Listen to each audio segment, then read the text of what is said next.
ನಮಸ್ಕಾರ. ಕನ್ನಡಿಯಲ್ಲಿ ಮಾನವ ತನ್ನನ್ನು ತಾನೇ ಕಂಡಾಗ, ತನ್ನ ನೋಡಲಿ ಎಂದು ಕನ್ನಡಿಯು ಕರೆಯುವುದೇ, ತನ್ನಲ್ಲಿ ಜ್ಞಾನ ಉದಿಸಿದ ಮಹಾತ್ಮನು ಕನ್ನಡಿಯಂತೆ. ಇದು ಸರ್ವಜ್ಞನ ವಚನದ ಒಂದು ಸಾಲು. ಮಾನವ ಇತಿಹಾಸದ ಬಹುಕಾಲ ಯಾವುದೇ ವ್ಯಕ್ತಿಗೆ ತನ್ನ ಮುಖ ಹೇಗೆ, ತಾನು ಬೇರೆಯವರಿಗೆ ಹೇಗೆ ಕಾಣ್ತೇನೆ ಅನ್ನೋದು ತಿಳಿದಿರಲಿಲ್ಲ. ನೀರಿನಲ್ಲಿ ಪ್ರತಿಬಿಂಬ ಅಥವಾ ಹೊಳೆಯುವ ಲೋಹದ ತಟ್ಟಿನಲ್ಲಿ ಅಸ್ಪಷ್ಟ ಬಿಂಬಗಳನ್ನ ಮಾತ್ರ ಮಾನವ ಕಂಡಿದ್ದ. ನೀರಿನ ಪ್ರತಿಬಿಂಬದಲ್ಲಿ ತನ್ನ ಮುಖವನ್ನು ಕಂಡು ತನ್ನನ್ನು ತಾನೇ ಮೋಹಿಸಿಕೊಂಡಿದ್ದ ನಾರ್ಸಿಸ್ ಕತೆ ಗ್ರೀಕ್ ಪುರಾಣದಲ್ಲಿ ಅತ್ಯಂತ ಪ್ರಸಿದ್ಧವಾದಂಥದ್ದು. 1000 ಹಡಗುಗಳನ್ನು ಯುದ್ಧಕ್ಕೆ ಕಳಿಸಿದ ಪ್ರಸಿದ್ಧ ಸೌಂದರ್ಯವತಿ ಹೆಲೆನ್ ಆಫ್ ಟ್ರಾಯ್ ಕೂಡ ತನ್ನ ಮುಖವನ್ನು ತಾನು ಸ್ಪಷ್ಟವಾಗಿ ಕಂಡಿರಲಿಲ್ಲ. ಮಾನವರು ತಮ್ಮನ್ನು ತಾವು ಸ್ಪಷ್ಟವಾಗಿ ನೋಡಲು ಕಲಿತಾಗ ಅದು ಕೇವಲ ಫ್ಯಾಷನ್ ಅಥವಾ ಅಲಂಕಾರವನ್ನು ಮಾತ್ರ ಬದಲಿಸಲಿಲ್ಲ. ಅದು ಮಾನವನ ಚಿಂತನೆ, ಪರಸ್ಪರ ನೋಡುವ ರೀತಿ ಎಲ್ಲವನ್ನ ಬದಲಿಸಿತು. ಇದು ಒಂದು ಅತ್ಯಂತ ರಹಸ್ಯಮಯವಾದಂಥ ತಿಕ್ಕಾಟಕ್ಕೂ ಕಾರಣ ಆಯಿತು. ಇದು ಕನ್ನಡಿಯ ಚರಿತ್ರೆ ಮತ್ತು ಕತೆ.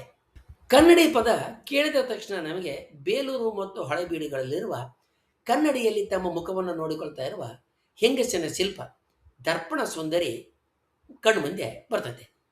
ಖಜುರಾಹೋ ಸೇರಿದಂತೆ 10ರಿಂದ 13ನೇ ಶತಮಾನದ ಅವಧಿಗೆ ಸೇರಿದ ಹಲವು ಭಾರತೀಯ ದೇವಾಲಯಗಳ ಶಿಲ್ಪಗಳಲ್ಲಿ ನಾವು ದರ್ಪಣ ಸುಂದರಿಯರ ಶಿಲ್ಪಗಳನ್ನು ಕಾಣ್ತೀವಿ. ಭಾರತೀಯ ಸಾಹಿತ್ಯ ಮೂಲವನ್ನು ನಾವು ತಡಕಾಡಿದ್ದೇ ಆದರೆ ಸಾಮಾನ್ಯ ಶಕೆ 2ರಿಂದ 4ನೇ ಶತಮಾನದ ಅವಧಿಗೆ ಸೇರಿದ ಭರತ ಮುನಿಯ ನಾಟ್ಯಶಾಸ್ತ್ರದಲ್ಲಿ ನಟರು ಶೃಂಗಾರ ಸಿದ್ಧತೆಗೆ ಕನ್ನಡಿ ಬಳಸೋದು ಉಲ್ಲೇಖಿತವಾಗಿದೆ. ಇದು ಕನ್ನಡಿಯ ಪ್ರಾಯೋಗಿಕ ಬಳಕೆಯ ಮೊದಲ ಸ್ಪಷ್ಟ ದಾಖಲೆಗಳಲ್ಲಿ ಒಂದು. ಕಾಮಸೂತ್ರದಲ್ಲಿ ವೈಯಕ್ತಿಕ ಅಲಂಕಾರ ಶೃಂಗಾರದಲ್ಲಿ ದರ್ಪಣದ ಉಲ್ಲೇಖ ಇದೆ. ಇದು ಸಾಮಾಜಿಕ ಜೀವನದಲ್ಲಿ ಕನ್ನಡಿಯ ಬಳಕೆ ಸಾಮಾನ್ಯ ಆಗಿರೋದನ್ನು ತೋರಿಸ್ತದೆ. ಕಾಳಿದಾಸ ರಘುವಂಶದಲ್ಲಿ ಕನ್ನಡಿಯನ್ನು ಆದರ್ಶ ಅಂತ ಕರೆದಿದ್ದಾನೆ. ಇದು ಮುಖ, ಪ್ರತಿಬಿಂಬ, ಮನಸ್ಸು ಮತ್ತು ಕನ್ನಡಿ ಹೋಲಿಕೆಗಳಿಗೆ ಒಂದು ರೂಪಕವಾಗಿ ಸರಿಯುವಂಥದ್ದೇ. ಎಲ್ಲ ದ್ರಾವಿಡ ಭಾಷೆಗಳಲ್ಲಿ ಕನ್ನಡಿ, ಕಣ್ಣಾಡಿ ಎನ್ನುವ ಪದಗಳು ವಸ್ತುವಿನ ಪ್ರತಿಬಿಂಬ ತೋರಿಸುವ ಸಾಧನವನ್ನು ಗುರುತಿಸ್ತವೆ. 10ನೇ ಶತಮಾನದಿಂದ ದ್ರಾವಿಡ ಭಾಷೆಗಳಲ್ಲಿ ಕನ್ನಡಿ ಒಂದು ವಸ್ತು ಮತ್ತು ರೂಪಕವಾಗಿ, ಹಾಗೆಯೇ ಶಿಲ್ಪಕಲೆಗಳಲ್ಲಿ ಕಾಣಿಸೋದಕ್ಕೆ ಮೊದಲಾಗ್ತದೆ.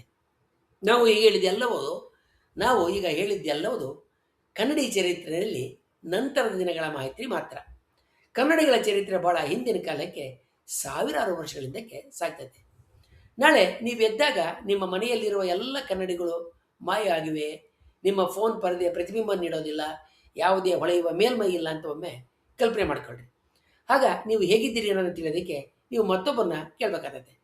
ಮಾನವನ ಇತಿಹಾಸದ ಬಹುಭಾಗದಲ್ಲಿ ಇದು ನಿಜವಾದ ವಾಸ್ತವಿಕ ಸ್ಥಿತಿಯಾಗಿತ್ತು. ಕನ್ನಡಿಗಳ ಬಳಕೆಗಿಂತ ಮೊದಲು ವ್ಯಕ್ತಿತ್ವ ರೂಪದ ಮೇಲೆ ಆಧಾರಿತ ಆಗಿರಲಿಲ್ಲ. ಇತಿಹಾಸಕಾರ ಇಯಾನ್ ಮಾರ್ಟಿಮೋ ಮಧ್ಯಯುಗದಲ್ಲಿ ನೀವು ಯಾರು ಅನ್ನೋದು, ನೀವು ಎಲ್ಲಿದ್ದೀರಿ, ನಿಮ್ಮ ಕುಟುಂಬ ಯಾವುದು, ನೀವು ಏನು ಮಾಡ್ತಿದ್ದೀರಿ ಅನ್ನೋದ್ರ ಮೇಲೆ ಅವಲಂಬಿತವಾಗಿತ್ತು. ನೀವು ಹೇಗೆ ಕಾಣ್ತೀರಿ ಅನ್ನೋದ್ರ ಮೇಲೆ ಅದು ಅಲ್ಲ ಅಂತ ಹೇಳ್ತಾನೆ. ಸಮುದಾಯದಿಂದ ಹೊರ ಹಾಕೋದು ಅತ್ಯಂತ ಕಠಿಣ ಶಿಕ್ಷೆ ಅಂತ ಪರಿಗಣಿಸಲ್ಪಟ್ಟಿತ್ತು ಅಂತ ಆತ ತೋರಿಸ್ತಾನೆ. ಯಾಕಂದರೆ ಸಮುದಾಯವಿಲ್ಲದೆ ನೀವು ಯಾರೂ ಅಲ್ಲ. ಇಂದಿನಂತೆ ವೈಯಕ್ತಿಕತೆ ಎನ್ನುವ ಕಲ್ಪನೆ ಅಂದಿನ ಕಾಲದಲ್ಲಿ ಬಹುತೇಕ ಇರಲಿಲ್ಲ. ಇಂತಹ ಕಾಲದಲ್ಲಿ ಕನ್ನಡಿ ವ್ಯಾಪಕವಾಗಿ ಬಳಕೆಗೆ ಬಂದು ವ್ಯಕ್ತಿ ವೈಯಕ್ತಿಕವಾಗಂತೆ ಮಾಡಿತು. ಆದರೆ ಮಾನವರು ಕುತೂಹಲದ ಜೀವಿಗಳು. ಪುರಾತನ ಕಾಲದಲ್ಲೇ ಮಾನವ ತನ್ನನ್ನು ತಾನು ನೋಡೋಕ್ಕೆ ಪ್ರಯತ್ನ ಮಾಡ್ತಾ ಇದ್ದ. ಮೊದಲ ಕನ್ನಡಿಗಳು ಗಾಜಿನಿಂದ ಮಾಡಲ್ಪಟ್ಟಿರಲಿಲ್ಲ. ಅವು ಜ್ವಾಲಾಮುಖಿ ಕಲ್ಲು ಅಂದರೆ ಒಬ್ಸಿಡಿಯನ್ನಿಂದ ಮಾಡಲ್ಪಟ್ಟಿದ್ದವು. ಸುಮಾರು ಸಾಮಾನ್ಯ ಶಕೆ 6000ರಲ್ಲಿ ಇಂದಿನ ಟರ್ಕಿ ಪ್ರದೇಶದಲ್ಲಿ ಜನ ಈ ಕಲ್ಲುಗಳನ್ನ ಹೊಳೆಯಂತೆ ತಿದ್ದುಕೊಂಡು ಬಳಸ್ತಾ ಇದ್ರು. ಅವುಗಳಲ್ಲಿ ಸ್ಪಷ್ಟವಾದ ಚಿತ್ರಗಳು ಮೂಡ್ತಾ ಇರಲಿಲ್ಲ. ಆದರೆ ಮೊದಲ ಬಾರಿಗೆ ಮಾನವ ತನ್ನ ಮುಖವನ್ನು ತಾನೇ ನೋಡ್ಕೊಳ್ಳೋದು ಇದರಿಂದ ಸಾಧ್ಯ ಆಯಿತು. ಆಗ ಕನ್ನಡಿಗಳು ಅಲಂಕಾರಕ್ಕಾಗಿ ಬಳಕೆ ಆಗ್ತಾ ಇರಲಿಲ್ಲ. ಅವು ಆಧ್ಯಾತ್ಮಿಕ ವಸ್ತುಗಳಾಗಿದ್ದವು, ಪವಿತ್ರ ಮತ್ತು ಕೆಲವು ಸಲ ಅಪಾಯಕಾರಿ ಅಂತಲೂ ಪರಿಗಣಿಸಲ್ಪಟ್ಟಿದ್ವು. ಪ್ರಾಚೀನ ಈಜಿಪ್ಷಿಯನ್ನರು ಕಂಚು ಮತ್ತು ತಾಮ್ರದಿಂದ ಕನ್ನಡಿಗಳನ್ನು ತಯಾರಿಸಿ ಅವುಗಳನ್ನು ದೇವಾಲಯದಂತೆ ಗೌರವದಿಂದ ನೋಡ್ತಾ ಇದ್ರು. ಅವರು ಕನ್ನಡಿಯನ್ನು ಎನ್ನುವ ಆತ್ಮಲೋಕದ ದ್ವಾರ ಅಂತ ನಂಬಿದ್ರು. ಕನ್ನಡದಲ್ಲಿ ನೋಡೋದು ಅಹಂಕಾರ ಅಲ್ಲ, ಇದು ಮತ್ತೊಂದು ಲೋಕ ಜೊತೆಗೆ ಸಂದರ್ಶನ ಅಂತ ಅವರು ಭಾವಿಸಿದರು. ಮಾಯನ್ ಮತ್ತು ಅಸ್ಟೆಕ್ ಸಂಸ್ಕೃತಿಗಳಲ್ಲಿ ಕನ್ನಡಿಗಳನ್ನು ದೇವತೆಗಳ ಜೊತೆಗೆ ಮಾತನಾಡೋದಕ್ಕೆ ಬಳಸಲಾಗ್ತಾ ಇತ್ತು. ಇನ್ಕಾ ಜನ ಸಣ್ಣ ಒಳವಕ್ರದ ಕನ್ನಡಿಗಳನ್ನು ಬೆಂಕಿ ಹಚ್ಚೋದಕ್ಕೆ ಬಳಸ್ತಾ ಇದ್ರು. ಹೀಗಾಗಿ ಸಾವಿರಾರು ವರ್ಷಗಳ ಕಾಲ ಕನ್ನಡಿಗಳು ಅಪರೂಪದ, ದುಬಾರಿ ಮತ್ತು ರಹಸ್ಯವಾದ, ನಿಗೂಢವಾದಂಥ ವಸ್ತುಗಳಾಗಿದ್ದವು. ಆದರೆ 13ನೇ ಶತಮಾನದಲ್ಲಿ ಇಟಲಿಯ ವೆನಿಸ್ ಸಮೀಪದ ಮುರಾನೋ ದ್ವೀಪದಲ್ಲಿ ಗಾಜಿನ ಕನ್ನಡಿಗಳ ತಯಾರಿಕೆ ಪರಿಪೂರ್ಣಗೊಂಡಿತು. ಇಲ್ಲಿ ಟಿನ್ ಮತ್ತು ಪಾದರಸದ ಮಿಶ್ರಣ ಬಳಸಿ ಅತ್ಯಂತ ಸ್ಪಷ್ಟ ಕನ್ನಡಿಗಳನ್ನ ತಯಾರು ಮಾಡಲಾಯಿತು. ವೆನಿಸಿಯರು ರಹಸ್ಯವನ್ನು ಕಾಪಾಡೋದಕ್ಕೆ ಕಠಿಣ ಕ್ರಮಗಳನ್ನ ತೆಗೆದುಕೊಂಡಿತು. ಗಾಜುಗಾರರನ್ನ ಮುರಾನೋದಲ್ಲೇ ಬಂಧಿಸಿ ಇರಿಸಿತು. ಅವರ ಕುಟುಂಬಗಳನ್ನ ಬಂಧನದಲ್ಲಿ ಇಡಲಾಗಿತ್ತು. ಯಾರಾದರೂ ಕನ್ನಡಿ ತಯಾರಿಸುವ ಗುಟ್ಟನ್ನು ಬಿಚ್ಚಿಟ್ರೆ ಅವರಿಗೆ ಮರಣದಂಡನೆ ಕಾದಿತ್ತು. 200 ವರ್ಷಗಳ ಕಾಲ ವೆನಿಸ್ ಕನ್ನಡಿಗಳ ಮೇಲೆ ಏಕಚಕ್ರಾಧಿಪತ್ಯವನ್ನು ಹೊಂದಿತ್ತು. ಆದರೆ ಫ್ರಾನ್ಸ್ನ 14ನೇ ಲೂಯಿ ರಾಜ ಈ ರಹಸ್ಯವನ್ನು ಕದ್ದುಕೊಂಡ. ಅದರಿಂದ ವರ್ಸಾಯ್ ಅರಮನೆಯ ಪ್ರಸಿದ್ಧ ಹಾಲ್ ಆಫ್ ಮಿರರ್ಸು ಕಟ್ಟಲಾಯಿತು. ಆದರೆ ಈ ಕನ್ನಡಿಗಳ ಹಿಂದೆ ಒಂದು ಅಪಾಯಕಾರಿಯಾದಂಥ ಸತ್ಯ ಮತ್ತು ಸಂಗತಿ ಇತ್ತು. ಕನ್ನಡಿಗಳ ತಯಾರಿಕೆಯಲ್ಲಿ ಬಳಸ್ತಕ್ಕಂಥ ವಿಷಕಾರಿಯಾದ ಪಾದರಸದಿಂದ ಕನ್ನಡಿಗಳನ್ನು ತಯಾರಿಸ್ತಾ ಇದ್ದ ಕಾರ್ಮಿಕರು ನಿಧಾನವಾಗಿ ವಿಷದಿಂದ ನಡುತ್ತಿದ್ರು.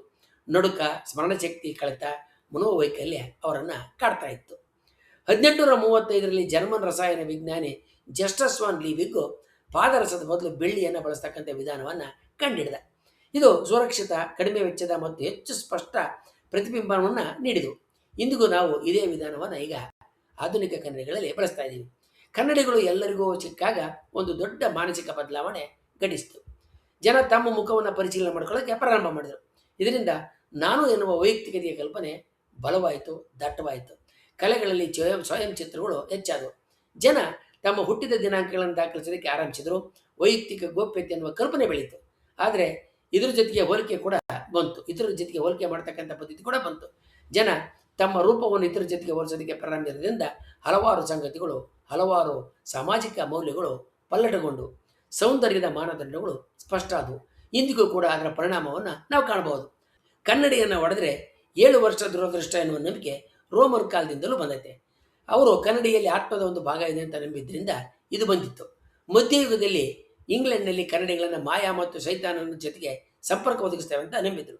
ಇಂದು ನಾವು ಕನ್ನಡಿಗಳಿಂದ ಸುತ್ತುವರೆದಿದ್ದೇವೆ. ಬಾತ್ರೂಮ್ ಕನ್ನಡಿಯಿಂದ ಫೋನ್ ಪರದೆಯವರೆಗೆ ನಾವು ದಿನಕ್ಕೆ ಪ್ರತಿ ಬಾರಿ ಬಾರಿ ನಮ್ಮದೇ ಆದ ಪ್ರತಿಬಿಂಬಗಳನ್ನು ನೋಡ್ತೀವಿ. 8,000 ವರ್ಷಗಳ ಹಿಂದೆ ಒಬ್ಬ ತನ್ನ ಮುಖವನ್ನು ಅಸ್ಪಷ್ಟವಾಗಿ ನೋಡ್ಕೊಂಡಿದ್ದ.